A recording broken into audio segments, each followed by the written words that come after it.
तो नहीं आता सही। बच्चों, आज का हमारा टॉपिक है कि आवर्त सारणी में जो वर्ग होते हैं और आवर्त होते हैं, हम उनको कैसे पहचान लें कि कोई तत्व कौन से आवर्त में है और कौन से वर्ग में है, और क्षार धातुओं कहाँ रखी गई हैं, या हमारी जो अधातुएं कहाँ रखी गई हैं, या उपधातुएं कहाँ रखी गई हैं, या संक्रमण धातुएं कहाँ रखी गई हैं। क्योंकि जब तक हमें आवर्त सारणी के बारे में ज्ञान नहीं होता है, हम ये नहीं पता कर सकते कि किसी भी तत्व की विशेषता क्या है। तो इनको हम आज की जो वीडियो है इसमें हम चर्चा करेंगे कि वर्ग की क्या विशेषता होती है या आवर्त की क्या विशेषता होती है। जैसा कि बोर्ड पे आप देख रहे हैं लिखा हुआ, बोर्ड पे आप देख रहे हैं फर्स्ट ए वर्ग। फर्स्ट ए वर्ग में आप देख रहे हैं कि इलेक्ट्रॉनिक विन्यास बने हुए हैं। फर्स्ट ए वर्ग के तत्वों पे इलेक्ट्रॉनिक विन्यास बने हुए हैं। तो आप देख रहे हैं कि जितने भी तत्वों के इलेक्ट्रॉनिक विन्यास बने हुए हैं उनके परमाणुओं के सबसे बाहरी कक्षा में एक एक इलेक्ट्रॉन दिखाई दे रहा है। देखिए 1 1 1।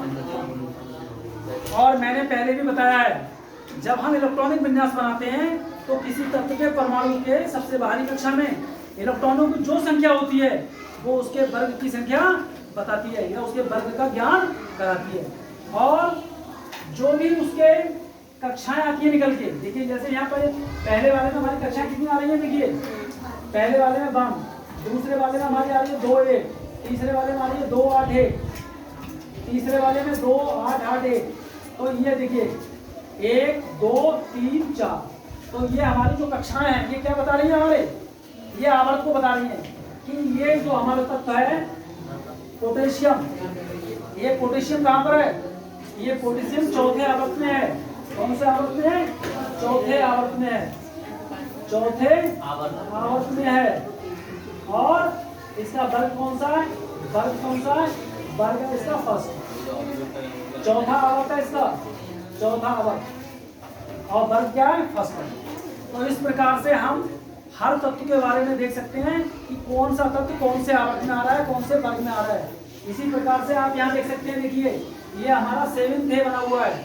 अगर आप बात करेंगे आधुनिक दीर्घाकार आवर्त सारणी की, तो ये जो हमने लिखा है यहाँ पर 7th ए, ये उसमें लिखा होगा 17 ए, क्या लिखा होगा, 17 ए। अगर हम बात करें आधुनिक दीर्घाकार आवर्त सारणी जिसे नील्स बोर ने बनाया है, और हमारी जो आधुनिक आवर्त सारणी है वो किस पर आधारित है, परमाणु क्रमांक पर आधारित है। और मेंडली की आवर्त सारणी किस पर आधारित थी, परमाणु घात पर आधारित। तो आप यहाँ देख सकते हैं, देखिए 7th ए वर्ग के तत्व के बारे में अगर आप देखें तो इसके परमाणु के सबसे बाहरी कक्षा में देखिए 7 इलेक्ट्रॉन। तो ये क्लियर होता है कि किसी भी तत्व के सबसे बाहरी कक्षा में इलेक्ट्रॉनों की जो संख्या होगी उनको हम संयोजी इलेक्ट्रॉन भी कहते हैं, संयोजी इलेक्ट्रॉन भी कहते हैं। और उनकी जो संख्या होती है वो क्या बताती है, हमारे वर्ग की संख्या बताती है। क्या बता रही है, ये देखिए 2 7, ये फ्लोरीन है, ये हमारा क्या है, क्लोरीन है 2 8 7। तो ये कौन सा है, 7वां वर्ग है, 7वां वर्ग। और ये पहले ही पता कर चुके हैं हम लोग कि जो हमारा दाईं तरफ है, दाईं तरफ और बाईं तरफ, अगर हम बाईं तरफ देखते हैं, बाईं तरफ तो हमारे कौन से तत्व मिलते हैं, धातु मिलते हैं। और आवर्त सारणी में दाईं तरफ देखते हैं तो हमें क्या मिलते हैं, अधातु मिलते हैं। और धातु और अधातु आपस में जब क्रिया करते हैं, धातु और अधातु जब आपस में क्रिया करते हैं, इसको भी देखते हैं, धातु और अधातु। हमारे धातु प्लस अधातु, धातु प्लस अधातु ये क्रिया करते हैं तो हमारा जो भी कंपाउंड बनता है क्या बनता है, यौगिक। जो भी हमारा यौगिक बनता है वो कैसा बनता है, आयन। कैसा बनता है भाई, आयन। इसको भाई दिमाग में बिठा लो, धातु और अधातु जब भी क्रिया करेंगे ना तो क्या बनेगा, आयनिक बनेगा। और अधातु अधातु क्रिया करेगा तो आयनिक नहीं बनेगा, कोवेलेंट बनेगा। कैसे बनेगा, सहसंयोजक बनेगा। अगर अधातु अधातु प्लस अधातु, अधातु प्लस अधातु अगर करते हैं तो कौन सा बनता है,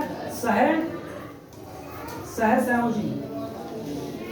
सहसंयोजी जो भी यौगिक बनता है वो कैसा बनता है, सहसंयोजी। या जो भी जो भी हमें यहाँ पर उत्पाद प्राप्त होता है वो कैसा प्राप्त होता है, सहसंयोजी।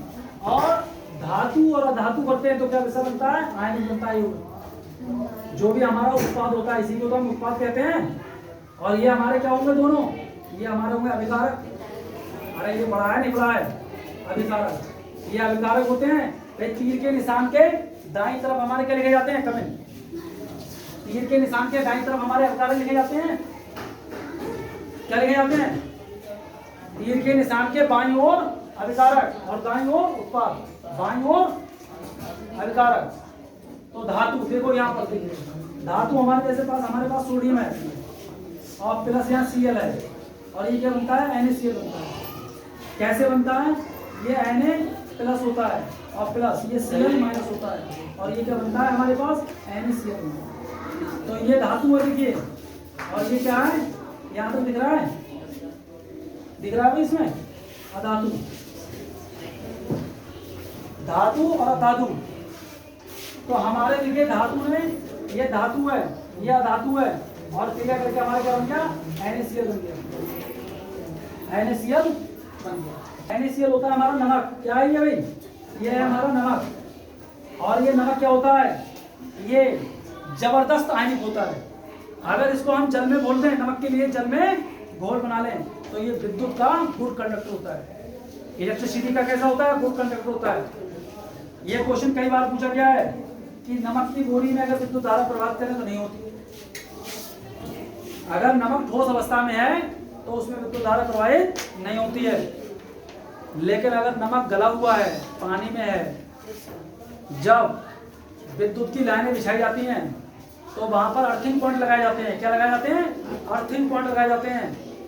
अर्थिंग पॉइंट का मतलब होता है, जैसे ये कोई मशीन है हमारी, उस मशीन पे अगर बिजली आ जाए, विद्युत धारा आ जाए, करंट आ जाए, और कोई आदमी उसे टच कर ले, देखा होगा कि फ्रिज पे हाथ रख गया था, मर गए, या कूलर पे हाथ रख गया था, मोटर पे हाथ रख गया था, नल पे हाथ लगा दिया था, मोटर के पास था, उनके साथ है।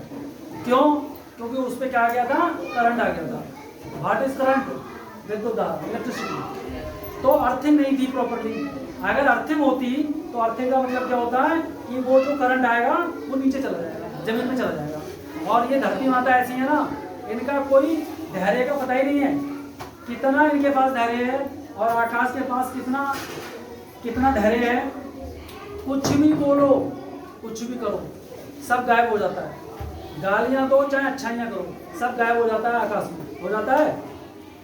रिसर्च चल रहा है इस बात पर कि पंडित नेहरू की आवाज रिकवर की जा रही है आकाश से, सरदार पटेल की आवाज रिकवर की जा रही है आकाश से। जो हम बोल रहे हैं ये किरणें ऊपर नक्षत्र जो होते हैं अंतरिक्ष में जाके वहां गूंज रही हैं, अंतरिक्ष में जाके गूंज रही हैं। तो ऐसी मशीनों का डेवलपमेंट किया जा रहा है कि वो आवाजों को कन्वर्ट कर लेंगी, उनको एब्जॉर्ब कर लेंगी।